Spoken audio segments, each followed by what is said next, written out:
Oke, selamat malam semuanya. Assalamualaikum warahmatullahi wabarakatuh. Waalaikumsalam warahmatullahi wabarakatuh.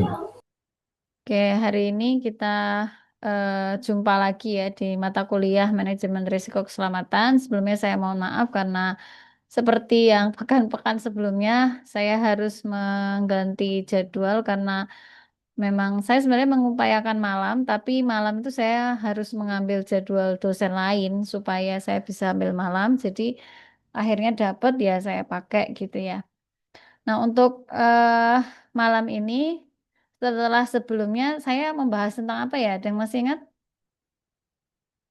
Pertemuan sebelumnya saya membahas apa? Ada yang masih Bahaya ingat? dan risiko tahu. Oke. Sebenarnya belum bahaya ya, masih ke resiko. Tapi memang pembahasan kemarin itu sudah ada hubungannya dengan hazardnya ya, tapi lebih ke risknya yang kemarin. Nah, yang hari ini kita ke hazardnya atau ke bahayanya. Di pekan lalu juga sudah saya sampaikan ya, apa bedanya bahaya sama resiko ya. Jadi tidak perlu saya ulang lagi. Untuk yang pekan lalu tidak datang di Zoom, ya, dan saya juga belum mengupload ya, mengupload di Google Classroom ya, mohon maaf nanti setelah ini sekaligus yang ini saya upload. Nah, pada pertemuan ini kita akan fokus pada bagaimana mengidentifikasi bahaya. Kalau kemarin ketika kita bicara tentang resiko, ketika sudah ada resiko berarti di situ ada bahayanya gitu ya, karena resiko itu kan adalah peluang ya, peluang terjadinya, peluang suatu bahaya itu mengakibatkan kejadian tertentu, itu kan namanya resiko ya. Nah, sekarang kita coba masuk ke hazard atau bahaya. Jadi kalau misalnya kita bicara tentang hazard itu, sebelum kita jauh ke sana dan ke resiko, kita sama-sama kemarin juga sudah dibahas tentang OHSAS 18001 2007, sebagian ada yang 2008 ya. Itu akhirnya diganti ke ISO 45001 2018 dan masih ada kaitannya dengan SMK 3.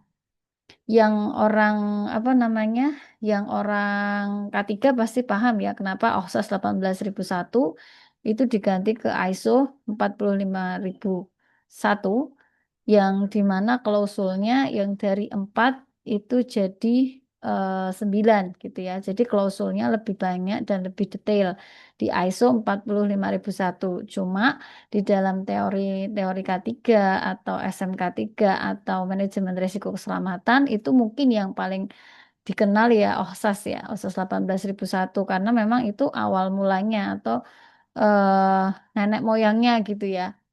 Nah, kita perlu pahami bahwa SMK 3 atau sistem manajemen K3 itu wajib ya di perusahaan-perusahaan, dan itu sudah diatur oleh peraturan pemerintah, yang mana setiap perusahaan yang memiliki karyawan minimal 100 itu sudah harus menerapkan sistem manajemen K3 di perusahaan gitu.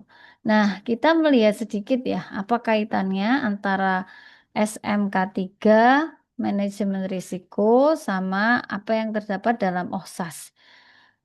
Oke, jadi kalau kita pelajari nanti di manajemen risiko, itu hazard atau bahaya itu bisa karena 4 hal gitu ya. Karena manusia, karena sarana atau karena alat, bisa karena proses, bisa karena sistem prosedur. Nah, semua ini itu adalah komponen-komponen dari manajemen risiko. Jadi kalau kita boleh bilang, manajemen risiko itu ya sebenarnya inti dari SMK 3 atau sistem manajemen K3. Kalau nanti di Teknik Industri Usaha itu ada namanya mata kuliah sistem manajemen K3. Nah, itu isinya ya manajemen risiko, cuman lebih didetailkan lagi tentang metode-metodenya. Nah, kita lihat di sini bahwa pertama dari sisi manusia. Manusia itu punya faktor-faktor yang dia bisa menjadi penyebab terjadi penyebab adanya kejadian gitu ya. Misalnya contohnya adalah ketidakpedulian ya. Manusia udah nggak peduli sama preventif bahaya atau preventif resiko itu, jadi mereka sendirilah yang mengakibatkan resiko itu semakin tinggi, kecelakaan kerja itu semakin tinggi. Nah, selain itu, manusia juga kaitannya sama pelatihan, komunikasi, konsultasi, kompetensi itu semua ada di manusia. Ya, sarana ini ada di rekayasa alat, ya, mesin, inspeksi, kalibrasi, pengendalian operasi, dan di sini di poin awal ya itu ada Hira RC. Nanti kita akan belajar Hira RC. Kemudian ini yang di sistem prosedur, namanya juga prosedur ya, isinya ya dokumentasi, data kontrol, pengukuran, audit, dan yang terakhir proses, itu ada pengendalian, operasi, keamanan, operasi, dan tanggap darurat. Intinya adalah kalau kita membahas tentang manajemen risiko, seperti halnya kita membahas tentang diagram tulang ikan, yang mana diagram tulang ikan itu biasanya isinya adalah metode, mesin, money, ya, material gitu ya. Kita sampai udah hafal kalau bikin diagram tulang ikan. Maka kalau kita membahas tentang manajemen risiko, kita nggak boleh lupa empat hal. Jadi ada manusia, ada alat atau sarana, ada proses, ada sistem prosedur. Jadi kalau misalnya kita bikin sebuah manajemen risiko, jangan melulu kesalahan atau potensi itu dimaksimalkan di manusianya tok atau misalnya di alatnya aja ya. Karena bisa jadi yang tampak salah itu adalah alat tapi ternyata bukan alat. Tapi mungkin manusianya emang yang nggak peduli dengan keselamatan gitu ya. Oke. Nah, kemudian kita masuk ke ini. Jadi ada satu model yang sering dipakai oleh em, manajemen resiko ya atau SMK 3 juga itu adalah PDCA. Ini sebenarnya satu siklus yang umum sekali gitu ya. Tapi ingat ya kalau teman-teman di sini nanti mengajukan judul skripsi itu jangan pakai metode PDCA gitu. Karena saya juga beberapa kali menemui judul penelitian manajemen risiko metodenya apa? Metodenya adalah PDCA gitu. Jadi PDCA itu bukan metode ya. Dia itu seperti siklus continuous improvement yang itu pasti akan dilalui dimanapun berada gitu. Artinya kalau kita mau continuous improvement, ya siklus sederhananya itu PDCA gitu. Dan itu siklus sederhananya orang teknik industri gitu. Kita mau perbaiki kecacatan, ya PDCA. Bentar ya. Kemudian kita mau eh baterainya habis. Misalnya kita mau perbaiki kualitas SDM, itu juga PDCA. Artinya PDCA itu bisa dipakai di mana-mana, tapi inti dari penelitian ya nggak bisa PDCA dong metodenya, ya. Nah, kita lihat di sini bahwa dalam apa namanya manajemen risiko itu juga PDCA. Nah, plannya itu apa? Plannya itu adalah tiga, yaitu hazard identification, risk assessment, dan risk control. Atau kalau kita singkat menjadi HIRA RC. Nah, beberapa kali ada judul yang masuk gitu ya, judul tentang K3 itu ada yang pakai HIRA RC, ada yang pakai HIRA DC gitu ya. Sebenarnya HIRA RC itu adalah kalau saya boleh sebut sebenarnya itu benar itu adalah risk assessment, tapi sebenarnya bukan sepenuhnya risk assessment. Karena HIRA RC itu adalah plan dari manajemen risiko. Namanya manajemen risiko itu kan berarti kita sudah merencanakan di awal apa risiko yang akan terjadi, kan itu. Nah, dalam manajemen risiko, HIRA RC itu dibuat sebagai plan. Jadi, kalau saya boleh bilang, semua manajemen risiko keselamatan itu pasti bikin HIRA-RC gitulah. Kalau saya boleh bilang singkatnya. Jadi kalau teman-teman nanti apa namanya bikin penelitian itu temanya K3 pakai Hira RC itu yang dibikin bukan cuma Hira RC awal harusnya ya, tapi bagaimana Hira RC awal ini kemudian setelah itu nanti do, check, act dan Akhirnya Hira RC yang diperbaharui gitu. Nah, poin satu ini adalah poin plan, di mana poin plan ini tidak bisa benar-benar berjalan tanpa adanya komitmen dari pimpinan gitu. Makanya sebelum kita bikin plan atau sebelum kita bikin Hira RC, pastikan di perusahaan itu ada aturan-aturan yang mendukung eh, keselamatan atau yang mendukung ke arah manajemen K3, manajemen keselamatan. Kalau tidak ada, ya sebenarnya useless aja ya kita bikin Hira RC. Artinya kenapa? Kalau aturan-aturan atau sekedar apa namanya komitmen dari pimpinan itu nggak ada, maka kita bikin Hira RC sebaik apapun itu useless. Kenapa? Karena nggak akan dilakukan gitu. Jadi kalau misalnya saya dulu beberapa kali mungkin teman-teman melihat saya menguji proposal yang temanya K3, itu kalau eh, dia dia mengambil penelitian di sebuah perusahaan di mana perusahaan itu sendiri nggak punya unit K3, nggak punya peraturan yang dia mengawasi keberjalanan safety di sana, terus dia membuat manajemen risiko K3 dengan dua tiga metode bahkan, wah itu menurut saya ya masih useless ya, maksudnya ngapain gitu. Kalau dikembalikan pimpinan tuh nggak akan melakukan juga karena mereka nggak punya kesadaran untuk menerapkan safety di perusahaan. Gitu. Jadi sebelum langkah satu, itu pastikan dulu sudah ada aturan-aturan yang mendukung ke arah manajemen K3.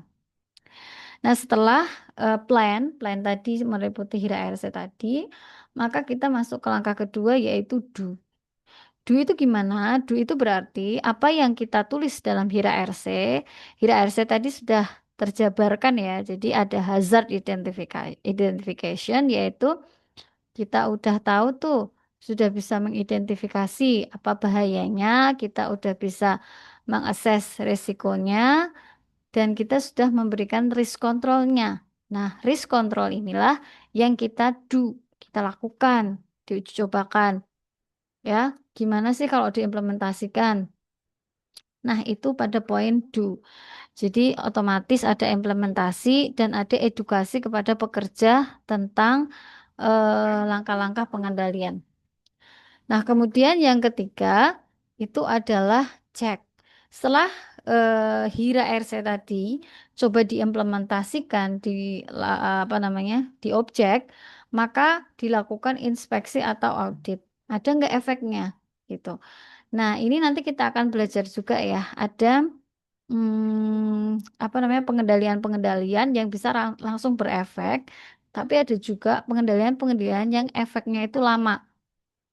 Nah, yang poin ketiga ini khusus untuk pengendalian yang efeknya bisa kelihatan dalam short time gitu, dalam waktu yang singkat. Nah, setelah itu ditinjau apakah resikonya berubah, ya.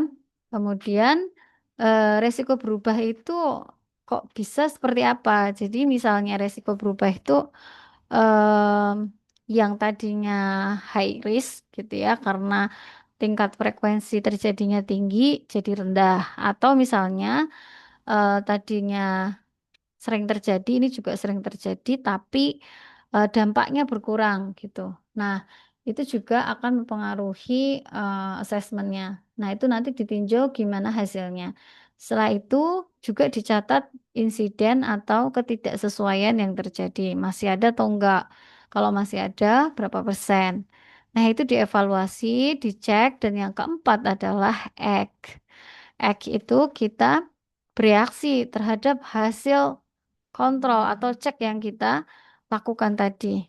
Jadi tindak lanjut hasil auditnya gimana? Kalau ternyata HIRA RC-nya nggak ngaruh, masih sama aja, ya berarti diganti lagi risk controlnya. Begitu terus sampai kita ketemu risk control yang tepat. Nah, sekarang teman-teman bayangin kalau misalnya skripsi itu hanya membuat HIRA RC satu kali aja gitu. Satu kali membuat HIRA RC itu tidak bisa menjadikan plan do check actionnya itu berjalan. Jadi dia baru di plan aja. Sedangkan plan itu kan baru rencana ya. Rencana itu kan berarti kita nggak ngerti nih rencana ini tuh akan punya dampak atau enggak gitu kan. Jadi saya selalu menyarankan kalau K3 itu kalau enggak bisa mengimplementasikan solusi, bikinlah judul-judul yang dia bukan manajemen resikonya gitu. Jadi kalau HIDA RC itu kan dia untuk manajemen resiko keselamatan ya. Itu hitungannya kan seperti itu. Kalau dia kesulitan untuk mengimplementasikan, ya udah berarti penelitian langsung main aja ke desain gitu misalnya. Apa desain yang bisa membantu menyelesaikan kecelakaan kerja, misalnya alatnya atau fasilitas kerjanya dan lain-lain. Gitu. Jadi kalau desain kan nggak harus implemented ya. Yang penting rancangannya itu eh, bisa menjawab kebutuhan gitu. Entah nanti dibuat beneran atau enggak, itu kan urusan belakang gitu. Yang penting sudah didesain.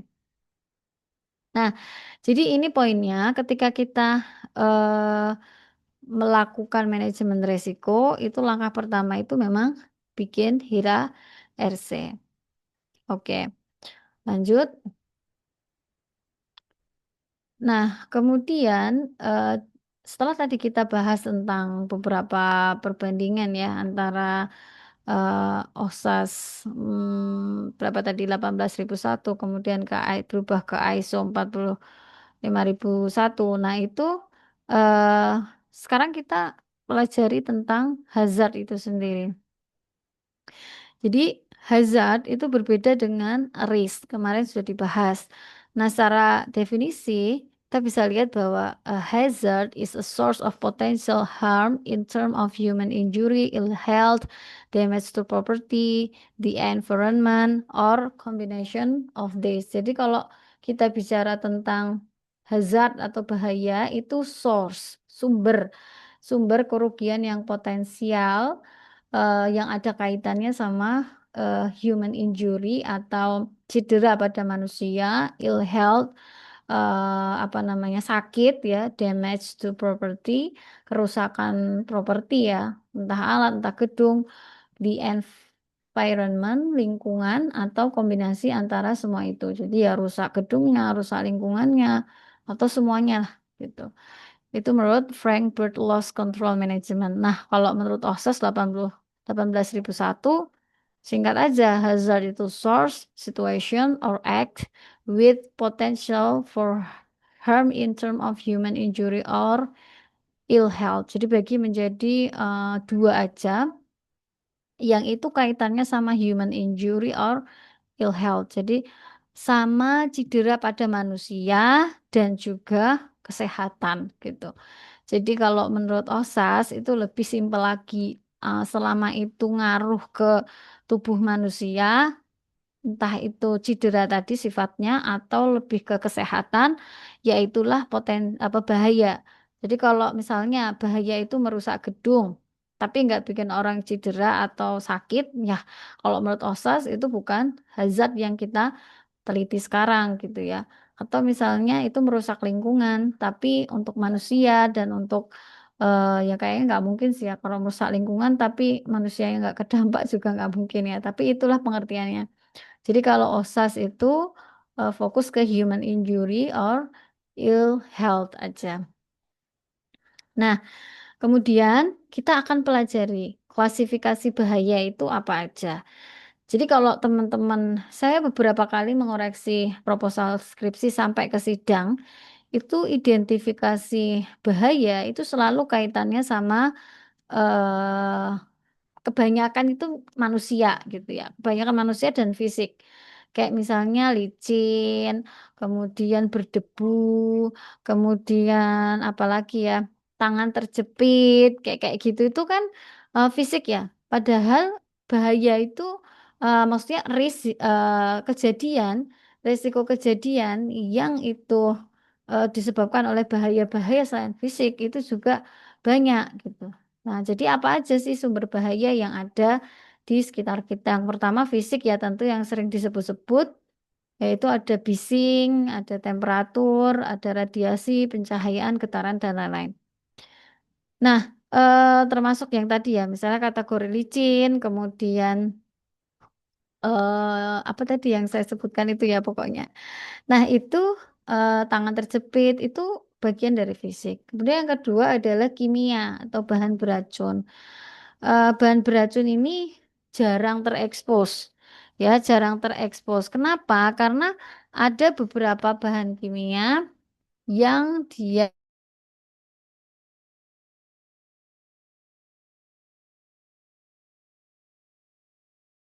ada beberapa bahan kimia yang dia efek racunnya tidak bisa kita lihat dalam waktu yang singkat. Contohnya misalnya melamin ya. Melamin itu kan baik terhirup ataupun makan itu kan sebenarnya berbahaya untuk tubuh ya. Berbahaya untuk tubuh. Salah satunya adalah membuat fungsi ginjal itu menjadi semakin berkurang gitu. Sehingga resiko penyakit ginjal itu akan lebih besar terjadi ke operator yang sering terpapar melamin itu.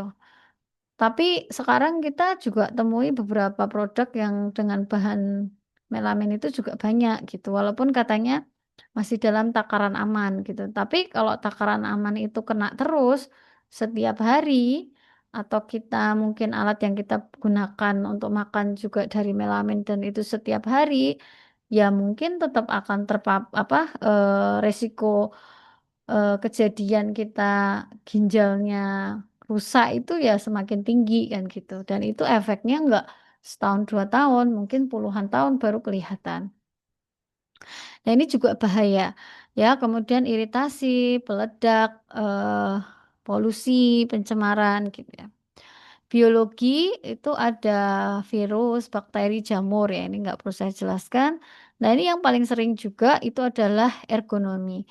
Jadi seperti postur kerja yang buruk itu juga klasifikasi bahaya. Ya, akibatnya kemana? Biasanya ke musculoskeletal disorders.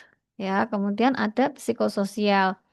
Psikososial itu seperti tekanan dari atasan, ada bullying, ada pelecehan di tempat kerja, sehingga itu menimbulkan tekanan psikis yang menyebabkan kinerja itu nggak bisa maksimal. Mau kerja psikisnya kena, tapi kalau keluar kerja lebih kena lagi, nggak ada pendapatan gitu, sehingga eh, itu nanti resikonya bisa ke kecelakaan kerja juga gitu. Nah, 5 hal ini, seperti yang saya katakan, sering sekali mahasiswa itu ketika mengidentifikasi bahaya, hanya fokus pada fisik aja. Jadi yang berhubungan dengan tadi ya, alatnya, kemudian temperatur, pencahayaan, bising, debu, dan lain-lain. Tapi yang 4 yang lain tuh nggak pernah atau jarang sekali diekspos gitu. Nah, ini nanti kalau ada yang mau ngambil tentang manajemen risiko K3, itu bisa dipertimbangkan ya, dilihat lagi sumber-sumber bahaya dari 5 itu ada nggak, ditemukan nggak? Kalau ditemukan diangkat gitu ya. Karena nanti kita akan lihat bahwa sumber bahaya itu bisa jadi didapatkan nggak harus karena terjadi kecelakaan, tapi emang kita benar-benar melakukan analisis secara mendalam. Ini nanti bakal berbahaya, mungkin nggak dalam waktu dekat, tapi dalam waktu yang lama gitu. Oke, saya lanjut dulu ya. Nanti pertanyaan setelah ini. Nah, kemudian ada informasi bahaya ya. Jadi kalau ada kecelakaan kerja, beberapa perusahaan tuh bahkan banyak sekali yang menutupi data gitu ya. Data nggak boleh ada yang tahu gitu.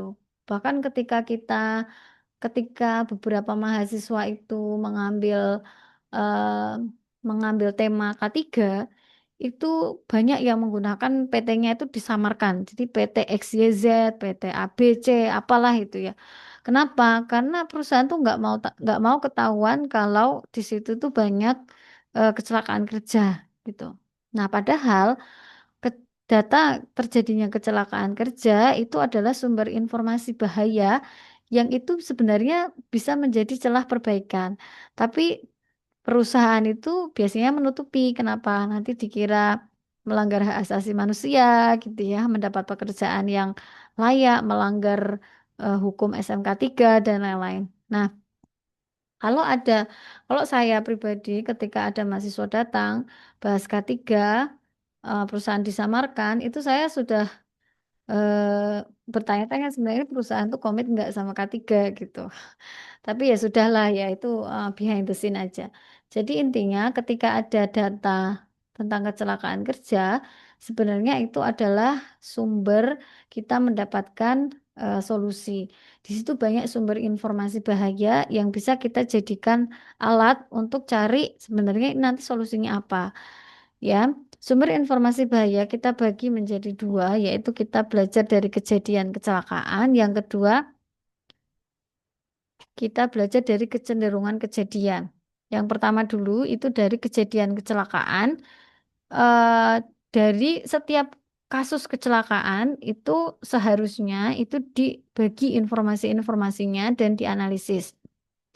Di mana terjadi kecelakaan itu, kemudian peralatan kerja apa yang digunakan ketika terjadi kecelakaan kerja, pekerja yang mengalami kecelakaan itu siapa, dan ketika kita sudah tahu pekerja yang mengalami kecelakaan, maka kita cari tahu lebih dalam. Usianya berapa, pengalaman kerja sudah berapa tahun misalnya, atau dia punya sertifikasi kompetensi enggak, pendidikannya apa, kondisi fisiknya gimana, mentalnya gimana. Nah, dari situ nanti kita bisa uji statistik. Ya, banyak sekali kemarin teman-teman dari Hiperkes itu penelitiannya itu sudah bukan di tataran Hira RC, Hira DC, CSA, udah nggak ke sana. Kayak misalnya Pak Ziaul Haq itu yang Petrosi, dia itu karena di sana sudah bagus ya, maksudnya sistem manajemen KTK sudah bagus, jadi lebih menyasar kepada medianya. Jadi media yang dipakai apa dan apakah itu berpengaruh terhadap kepedulian karyawan terhadap K3 gitu.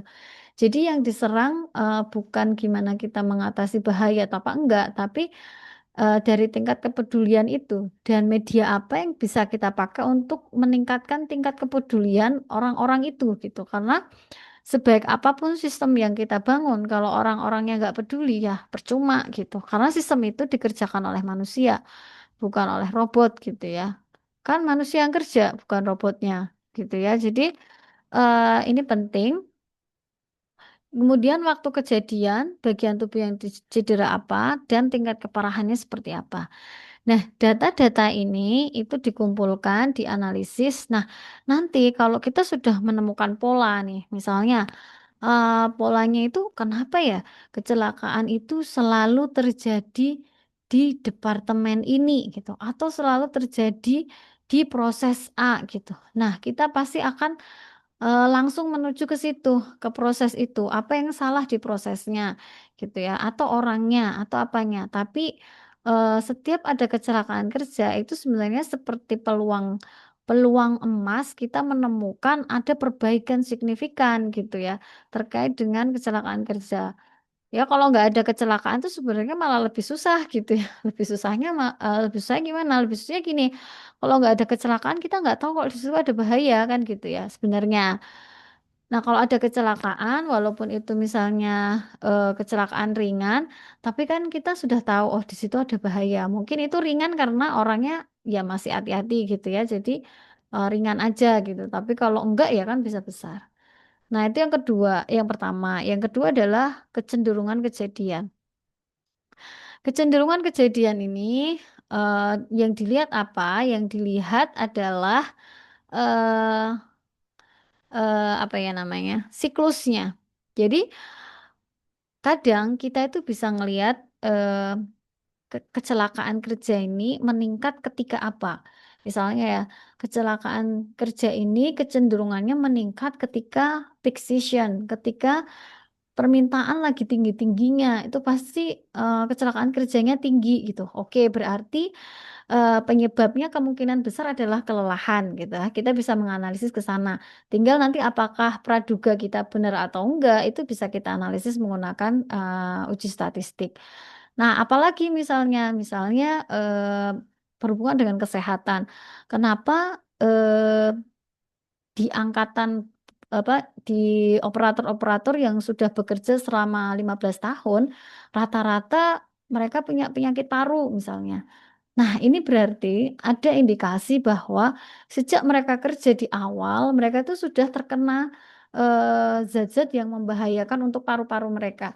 Jadi kita ngelihatnya kecenderungan yang sakit nih rata-rata usia sekian, atau yang sakit nih rata-rata yang masa kerjanya 10 sampai 15 tahun. Berarti efek dari paparan dari bahaya itu baru kelihatan setelah 10 sampai 15 tahun bekerja. Nah, ini kita bisa lihat dari kecenderungan kejadian, lagi-lagi dari analisis data ya, data korbannya tadi, oh ternyata korban-korbannya tuh yang masa kerjanya sekian, yang usia sekian. Nah, itu jadi ada dua hal yang bisa kita lihat dari sini. eh Makanya saya apa ya, motivasi teman-teman kalau misalnya eh, mau ngambil penelitian tentang K3, cobalah kita ngelihat lebih dalam gitu ya. eh, Bahaya itu eh, tidak harus selalu kayak misalnya bahaya apa hazardnya lantai yang licin nggak selalu gitu. Jadi misalnya hazard itu bisa tadi ya bahaya itu bisa misalnya karena psikososial atau misalnya karena ergonomi tadi karena kelelahan itu juga bisa menjadi hazard gitu.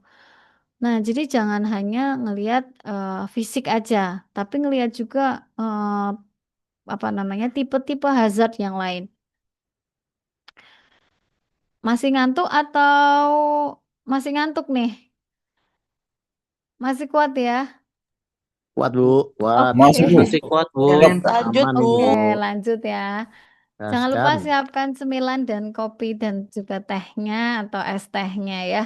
Nah, beberapa slide lagi ya. Jadi ada teknik klasifikasi bahaya seperti yang saya sampaikan tadi ya. Jadi ketika kita menemukan bahaya, itu ada tiga metode yang bisa kita pakai. Yang pertama itu adalah metode pasif, yang kedua adalah metode semi proaktif, dan yang ketiga adalah metode proaktif.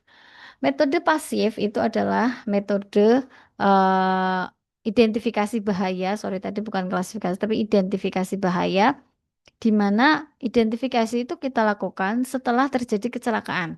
Jadi itu pasif ya. Pasif itu kalau terjadi kecelakaan baru kita identifikasi. Tapi kalau kecelakaannya nggak terjadi, kalau kecelakaan yang nggak terjadi ya kita nggak identifikasi di situ gitu. Nah, saya mungkin agak sedikit apa ya, agak sedikit mengaku salah ya ketika saya beberapa kali mengkomen kalau misalnya ngambil K3 itu berarti harus ada data kecelakaan kerja yang tinggi gitu. Ternyata itu nggak selalu tepat gitu ya. Betul sih kalau memang kecelakaan kerjanya tinggi itu berarti urgent banget untuk kita melakukan HIRA RC tadi. Cuman kalau data kecelakaan kerjanya sedikit pun itu kita boleh boleh sekali untuk membuat HIRA RC tapi latar belakangnya harus bunyi gitu ya. Latar belakangnya gimana? Berarti latar belakangnya harus kita definisikan aktivitas-aktivitas mana sih yang sebenarnya itu punya sumber bahaya, tapi emang belum menghadirkan kejadian di situ, belum ada kecelakaan, tapi sebenarnya itu ada bahayanya. Nah, itu dilengkapi dengan referensi-referensi ya. Nah, ini yang pertama adalah metode pasif ya, yang identifikasi dilakukan ketika sudah terjadi kecelakaan kerja dan ini rawan banget karena banyak makan korban nanti. Yang kedua itu adalah metode semi proaktif. Berarti kalau semi proaktif, sebagian kecelakaan, sebagian identifikasi itu karena kecelakaan kerja dan sebagiannya karena enggak, bukan kecelakaan kerja. Setengah-setengah lah ya, setengah-setengah. Nah, biasanya kalau yang semi proaktif ini memang dia baru pada tahap mulai memperbaiki SMK 3-nya. Jadi kalau kalau orang udah biasa main di SMK 3 itu kan dia pasti mengupgrade keilmuannya ya. Kayak misalnya hazard-hazard apa sih yang ada di sekitar gitu. Mungkin yang berkaitan dengan kimia, mungkin yang berkaitan dengan biologi dia nggak terlalu paham, maka dia belajar. Belajar lagi, belajar lagi, belajar lagi, akhirnya dia sensitif kan, punya sensitivitas terhadap hazard gitu. Jadi nanti lama-lama metode semi proaktif ini nggak perlu makan korban, dia udah tahu, oh ini nanti sebelum ada korban, ini sudah saya identifikasi dulu, ini nanti akan ada bahaya nih. Mungkin kejadiannya 5 tahun atau 10 tahun lagi, tapi itu bahaya gitu. Dia akan paham. Nah, itu namanya metode semi proaktif. Dan yang ketiga itu adalah metode proaktif. Metode proaktif ini adalah metode yang sering eh, dijadikan penelitian oleh teman-teman mahasiswa gitu ya. Jadi teman-teman mahasiswa itu biasanya mendeteksi adanya bahaya, kemudian dari bahaya itu ada resiko terhadap bahayanya, kemudian nanti dianalisis tuh resikonya gimana, apakah berat, ringan, atau seperti apa. Itu kan sebenarnya proaktif tuh. Belum tentu terjadi, ya, belum tentu terjadi, tapi sudah diidentifikasi. Nah, kalau udah terjadi kecelakaannya, yang dia ambil atau yang dianalisis adalah semua yang sudah pernah memakan korban, itu namanya metode pasif. Dan itu lebih gampang, sangat gampang dibandingkan dengan metode proaktif.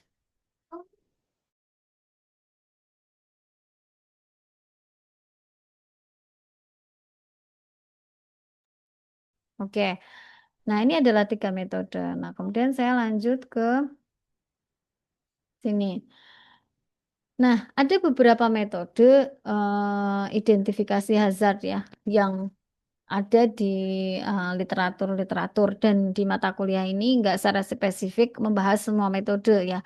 Mungkin teman-teman nanti yang tertarik dengan tema seperti ini bisa memperdalam metode-metode tersebut gitu ya. Nah, kita lihat bahwa ada tingkat kerumitan tertentu dari masing-masing metode ya.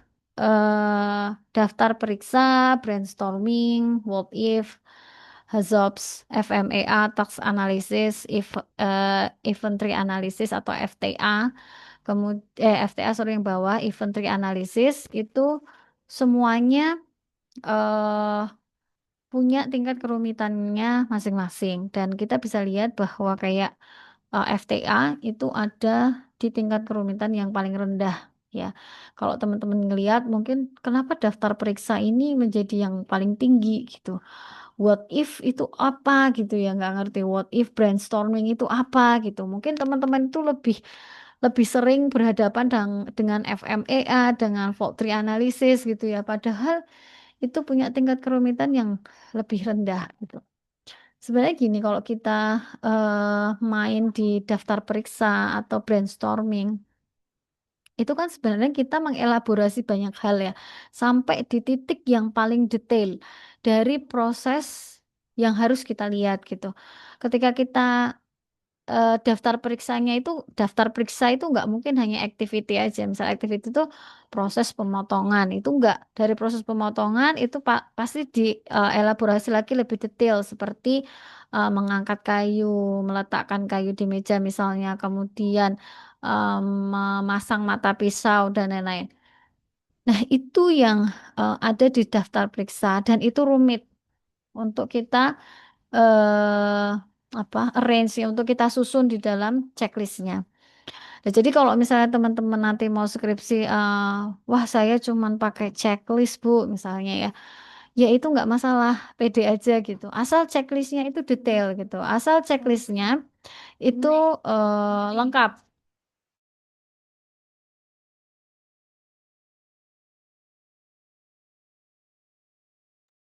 Oke ya, jadi ini eh adalah hierarki dari metodenya. Oke, ini slide saya yang terakhir sepertinya. Nah, eh untuk klasifikasi bahaya, tadi kan ada teknik-teknik yang di depan gitu ya. Kalau teman-teman berpikir, ah ya udahlah, saya cuma pakai Hazop aja. Ah ya sudahlah, saya cuma pakai what if aja atau task analysis aja. Itu nggak cukup.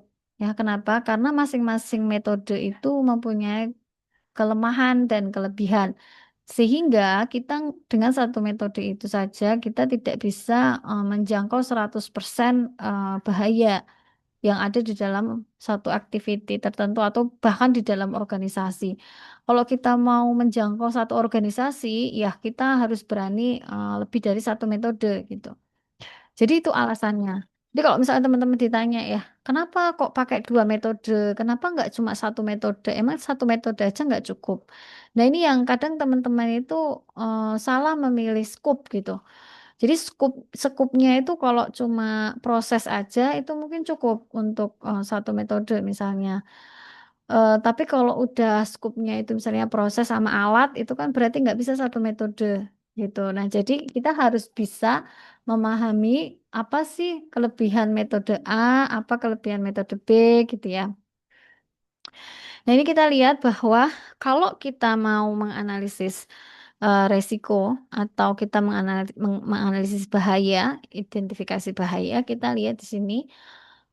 Ini sudah ada rekomendasi ya. Ini rekomendasi metode yang bisa dipakai. Jadi misalnya kalau eh, resiko itu berkaitan dengan peralatan atau teknis ya alat yang dipakai, itu kita bisa pakai FMEA, FTA atau what if ya, failure mode and effect analysis atau FTA gitu. Gak ada kaitannya sama manusia ya. Ini murni karena alat atau teknis itu misalnya apa? Misalnya material ya. Material yang dipakai itu memang sudah berbahaya misalnya atau alatnya emang udah berbahaya. Nah, itu pakai FMEA, pakai FTA. Nah, kemudian kalau yang kita lihat itu adalah sistem dan prosedurnya yang salah, misalnya SOP-nya yang bermasalah, kemudian instruksi kerjanya bermasalah, maka kita bisa pakai JSA atau what if. Yang paling cukup sering dilihat itu JSA mungkin ya, Job Safety Analysis. Jadi Job Safety Analysis itu sebenarnya benar sih, dia itu melihat keamanan dari sebuah pekerjaan atau aktivitas. Tapi sebenarnya yang dilihat itu adalah prosedur kerja, bukan orangnya, bukan alatnya, tapi prosedur kerjanya atau kegiatannya. Jadi misalnya memotong kayu, nih, memotong kayu itu kalau potensi bahaya yang paling besar atau klasifikasi bahaya yang paling besar itu ada di teknis, teknisnya itu adalah prosedur, maka itu bisa pakai CSA, ya. Tapi kemudian kalau misalnya di atasnya lagi itu manusia. Nah, ada keterlibatan manusia di situ, maka kita bisa combine sama tax risk analysis. CSA sama tax risk analysis untuk kita ngelihat sebenarnya penyebabnya apa gitu. Masing-masing metode ini itu biasanya sudah dilengkapi dengan em, rekomendasi pengendalian sebenarnya. Tapi sekali lagi ya, kalau ini kan tujuannya untuk cari hazardnya, cari penyebab.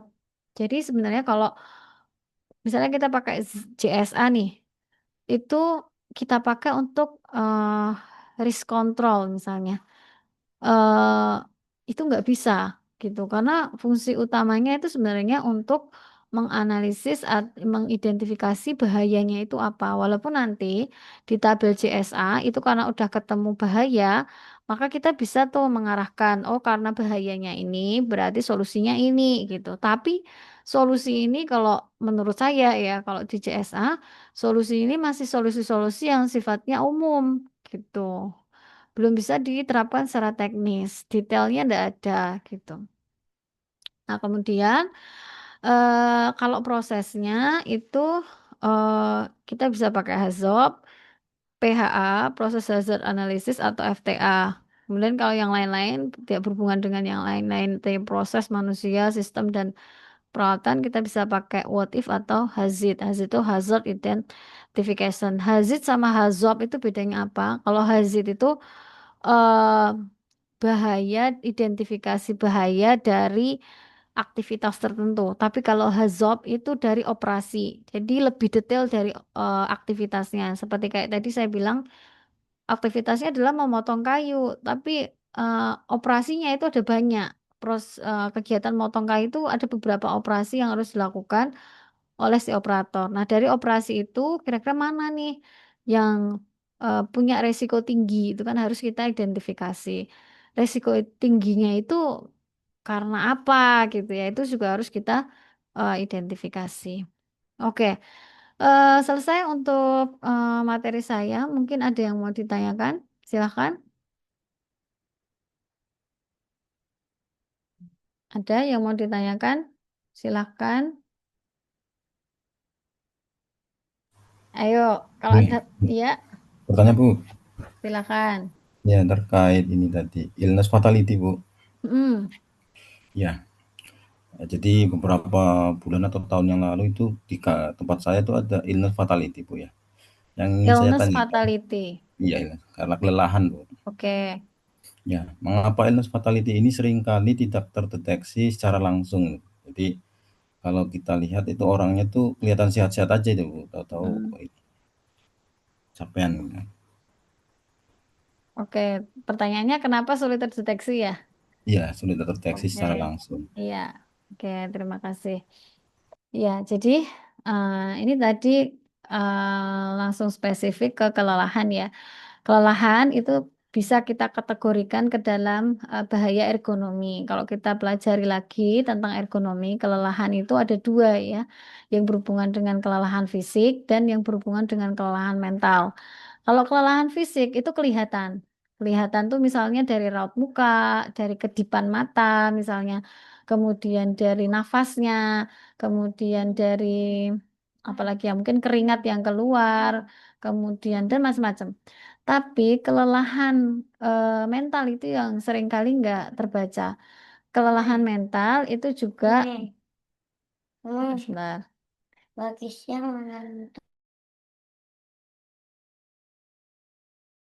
Nah, kelelahan mental inilah yang seringkali tidak terdeteksi. Saya pernah beberapa penelitian yang juga dilakukan oleh senior-senior ya. Ada dua penelitian yang sudah mencoba membuktikan bahwa eh, tidak ada penelitian yang menemukan ya.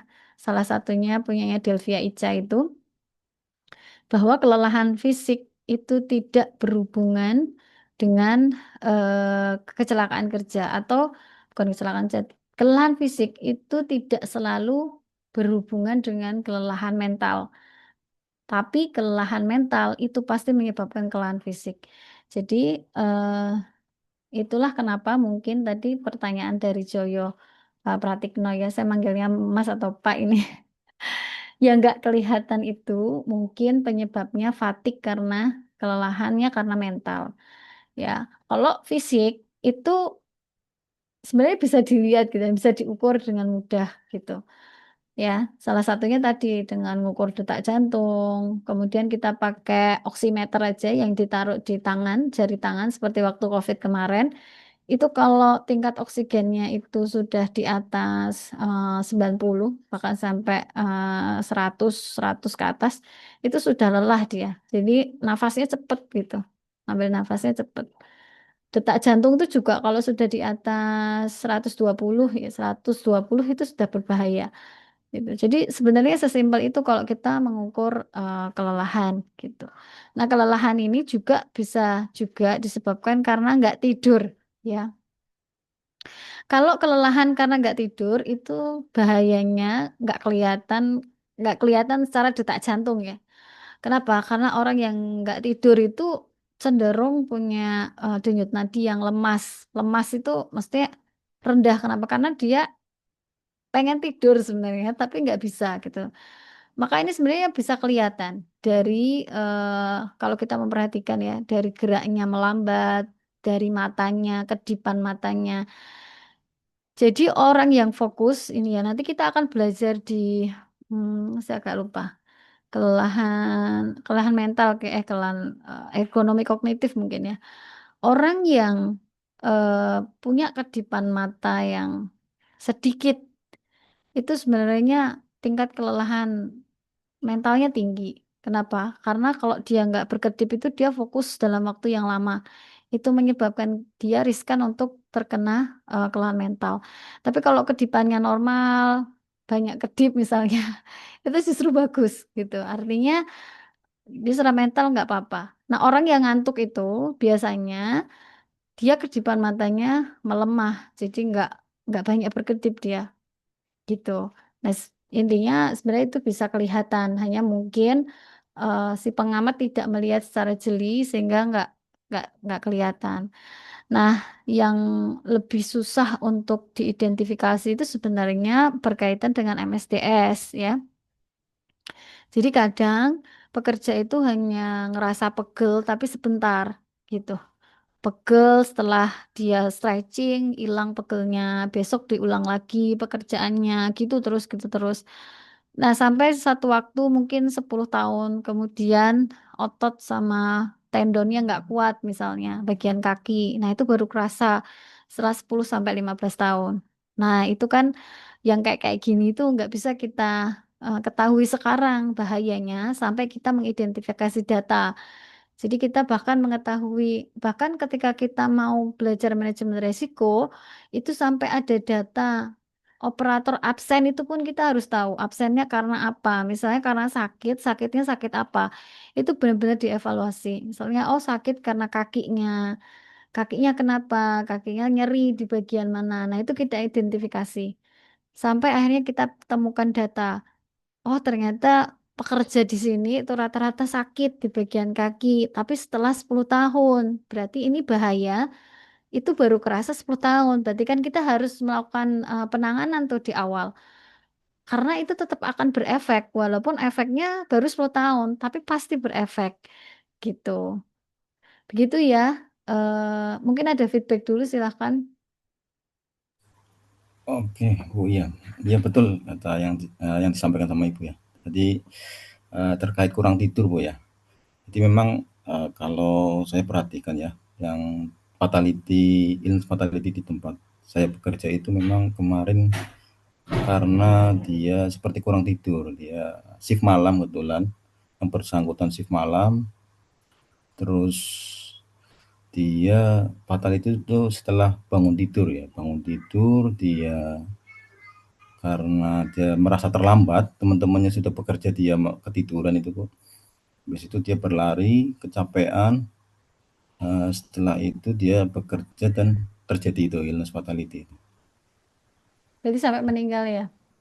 Iya, saya meninggal. Meninggalnya sih bukan di tempat kerja sih, di perjalanan. Iya, betul. Jadi kalau eh, yang seperti itu kadang kalau kita berbicara ya, misalnya itu karena takdir gitu ya, semua by design dari Yang Maha Pencipta ya. Tapi kita itu kan harus berusaha supaya apa yang kita lakukan itu sebaik mungkin gitu ya. Jadi itu memang harus hati-hati tuh sama orang yang lelah dan mengantuk itu. Ya, itu harus segera diatasi. Apalagi udah ada kejadian yang sampai meninggal gitu. Oke, ada lagi mungkin yang mau ditanyakan terkait materi em, hazard identification? Oke, izin masuk Bu, Boleh kalau Pak tadi Panji, ya silahkan. Mbak, makasih. Pertama ya, bantu terkait Pak Joyo tadi ya, Mm-mm. itu masuk PAK bukan Pak Joyo ya? Mana? Enggak, itu masuk PAK atau bukan tuh kemarin finalnya tuh, waktu fatality Pak, jangan mas. Ini, Fatality illness ya tadi karena ngantuk sih. Oh, Belum baik. ke PAK ya Pak kayaknya. Ya kan, nggak ada, belum, belum, ber- belum. berarti nggak diinvestigasi tuh. Mungkin Iya, belum kali ya. Tuh. Ya, oke. Saran saya Pak, yang mungkin sudah ada fit for work ya, sebelum kerja pastikan anggota sehat semua lah itu intinya. mm, Oke, Bu Anita, Mm-mm. kita sharing aja terkait, tadi kan ada tiga metode Bu ya, yang apa tadi ya? Lupa apa tadi, sempat lupa. Apa proaktif? Yang tiga-tiga itu Bu, kira-kira mana yang terbaik? Terus yang kedua, eh, tadi kan dibilang, ini kan PDCA, Mm-mm. dari IPBR ini akan muncul program Bu, sampai final ya di corrected action ya. Nah, Mm-mm. kapan sebaiknya IPBR itu direview Bu, secara sistem? Terus Bu, makasih. Gimana Pak? Bagaimana kapan sebaiknya? Direview IPBR-nya, direview Bu. Oh, direview. Oke. Terima kasih Pak Panji. Jadi yang pertama, yang teknik identifikasi bahaya ini ada tiga, metode pasif, semi proaktif, dan proaktif. Mana yang paling baik? Ya tentu yang metode proaktif ya. Karena dengan yang metode proaktif itu kita belum ada korban, kita sudah melakukan apa namanya perencanaan yang bagus gitu. Nah, kalau metode pasif tadi enaknya apa? Enaknya karena sudah ada korban, jadi kita nggak perlu apa namanya, nggak perlu melakukan identifikasi yang panjang karena sudah ada korbannya, gitu ya, sehingga titik-titik mana yang potensi itu mudah ditemukan. Tapi kalau yang bagus yang mana, tentu metode proaktif itu yang paling bagus. Nah, kemudian yang tadi terkait dengan plan to check and action, jadi eh, tadi pertanyaan pertama apa ya Pak? Saya lupa. Nah, itu Bu. Ini kan hasilnya program dilaksanakan terus Ah, review tahunan gitu kan. ah, Apakah ah. nunggu setahun dulu baru review atau bisa Oh iya, ya sewaktu-waktu oke. Bu? Ya baik. Ya kan untuk yang plan do check action itu kalau yang tadi dibilang tahunan itu sebenarnya idealnya tahunan ya karena kita nggak berharap ketika kita implementasikan itu langsung kelihatan ada kejadian atau di review kejadian itu berkurang berapa gitu. Misalnya eh kan kalau angka kecelakaan itu biasa diidentifikasi setahun berapa kali gitu ya. Misalnya setahun hanya terjadi 4 kali gitu. Untuk mengetahui apakah ada perubahan atau enggak, berarti kan kita nunggu setahun lagi nih. Setahun lagi itu gimana? Nah, kalau itu yang memang terjadi, maka periode reviewnya mengikuti. Jadi memang per tahun, Pak. Tapi ada juga kecelakaan kerja yang frekuensinya itu sering. Kayak misalnya kemarin itu ada satu skripsi yang saya lupa objeknya apa, tapi dalam 3 bulan dia ada 16 kali insiden gitu. Walaupun insidennya ada insiden kecil ya, tapi dia menangkap ada 16 kali terjadi dalam 3 bulan. Artinya apa? Kita bisa mengevaluasi itu tanpa nunggu 1 tahun. Kalau 3 bulan aja kejadian 16 kali, berarti oke kita lihat kalau misalnya diterapkan ini selama 3 bulan berkurang atau tidak gitu. Jadi menurut saya evaluasinya bisa disesuaikan dengan misalnya frekuensi tadi terjadinya kecelakaan kerja. Nah itu tadi kalau yang pasif ya Pak. Jadi memang kita sudah ada simptom masalah, ada kecelakaan kerjanya. Nah, kalau misalnya di perusahaan itu nggak ada kecelakaan kerja, belum ada, tapi kita memang mau bikin HIRA DC yang lebih bagus, ya berarti itu tadi yang proaktif dan nggak bisa dievaluasinya berapa lama karena kan belum ada data ya frekuensi kecelakaan kerjanya. Gitu Pak Panji. Eh, Sekarang Bu, mungkin bisa nggak Bu, kita lihat dari perusahaan sejenis Bu, untuk sebagai referensi Bu. Mm-mm. Jadi kita mengkaji BPR dengan perusahaan sejenis Bu, gitu. Oke. Gitu. Iya, betul. Kalau misalnya kita tadi ya belum ada, maksudnya metode pasif kan sudah ada. Kalau proaktif itu bisa dengan berbagai cara. Misalnya melihat perusahaan sejenis yang memiliki aktivitas yang sama. Atau kalau enggak, kalau ini sudah masuk ke dalam ranah sains, Pak, sains tech itu kita mainnya skala basic science. Jadi kayak misalnya tadi aktivitas yang berkaitan dengan zat-zat berbahaya itu kita mungkin nggak perlu lihat perusahaan lain, tapi kita ngelihat riset-riset yang berkaitan dengan itu.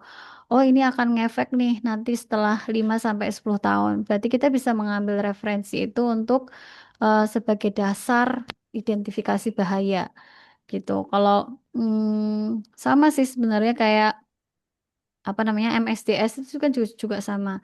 Jadi titik tulang belakang yang di ujung itu ya, low back pain yang di ujung itu kan nggak serta-merta akan kelihatan apa namanya penyakitnya gitu, kecuali sudah berlangsung dalam waktu yang lama. Atau mungkin sekarang orang ngomongnya nggak low back pain ya, tapi kayak saraf kejepit gitu ya. Sekarang kan lagi musim tuh Pak, banyak orang yang kena saraf kejepit dan itu biasanya kan memang di tulang belakang. Nah, mereka sering kali nggak tahu itu penyebabnya apa gitu. Padahal mungkin itu karena seringnya mereka mengangkat beban-beban yang berat secara mendadak atau tiba-tiba dan dengan posisi yang tidak aman gitu. Itu biarkan selama bertahun-tahun, akhirnya baru kerasa setelah beberapa tahun kemudian. Nah, ini sebenarnya kan sudah ada riset-risetnya, tapi mereka nggak memperhatikan itu. Nah, kita sebenarnya bisa pakai riset-riset itu untuk mengidentifikasi bahaya. Jadi kalau misalnya skripsi tentang manajemen risiko boleh juga identifikasi bahaya itu nggak harus berasal dari perusahaan lain atau misalnya kejadian yang pernah terjadi di perusahaan tersebut, tapi bisa juga pakai riset-riset yang sudah terbukti ya, itu memang berpengaruh atau ada hubungannya nanti di masa yang akan datang. Gitu Pak Panji. Oke, makasih Bu. Cukup. Oke, eh yang lain saya rasa sudah cukup ya. Nanti kalau misalnya ada yang mau ditanyakan lagi, boleh bisa berkomentar di materi saya ya nanti yang saya upload. Untuk hari ini saya kira cukup sekian ya yang saya sampaikan. Ini adalah, saya rasa ini pertemuan terakhir ya. Karena setelah ini nanti saya sudah masuk ke risk assessment. Risk assessment itu nanti jadi satu pasangan sama risk control. Jadi setelah UTS, jadi untuk materi UTS itu nanti hanya 4 materi, memang sedikit gitu ya. Tapi semoga nanti apa namanya semuanya bisa mengerjakan dengan baik. Dan saya belum memikirkan skemanya apa gitu yang cocok. Saya sangat meminimalisir teman-teman ngerjain itu nggak pakai ChatGPT gitu kan. Saya kalau apa namanya online itu memang agak strict untuk aturannya ya karena sering pakai ChatGPT jadi lumayan sih ya harus butuh teknik tertentu.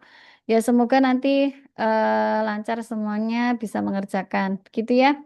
Saya rasa ini untuk malam ini terima kasih atas semua yang sudah berpartisipasi ya. 13 dari 25 peserta ini wah PR ya.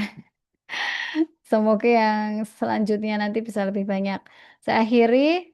Wassalamualaikum warahmatullahi wabarakatuh.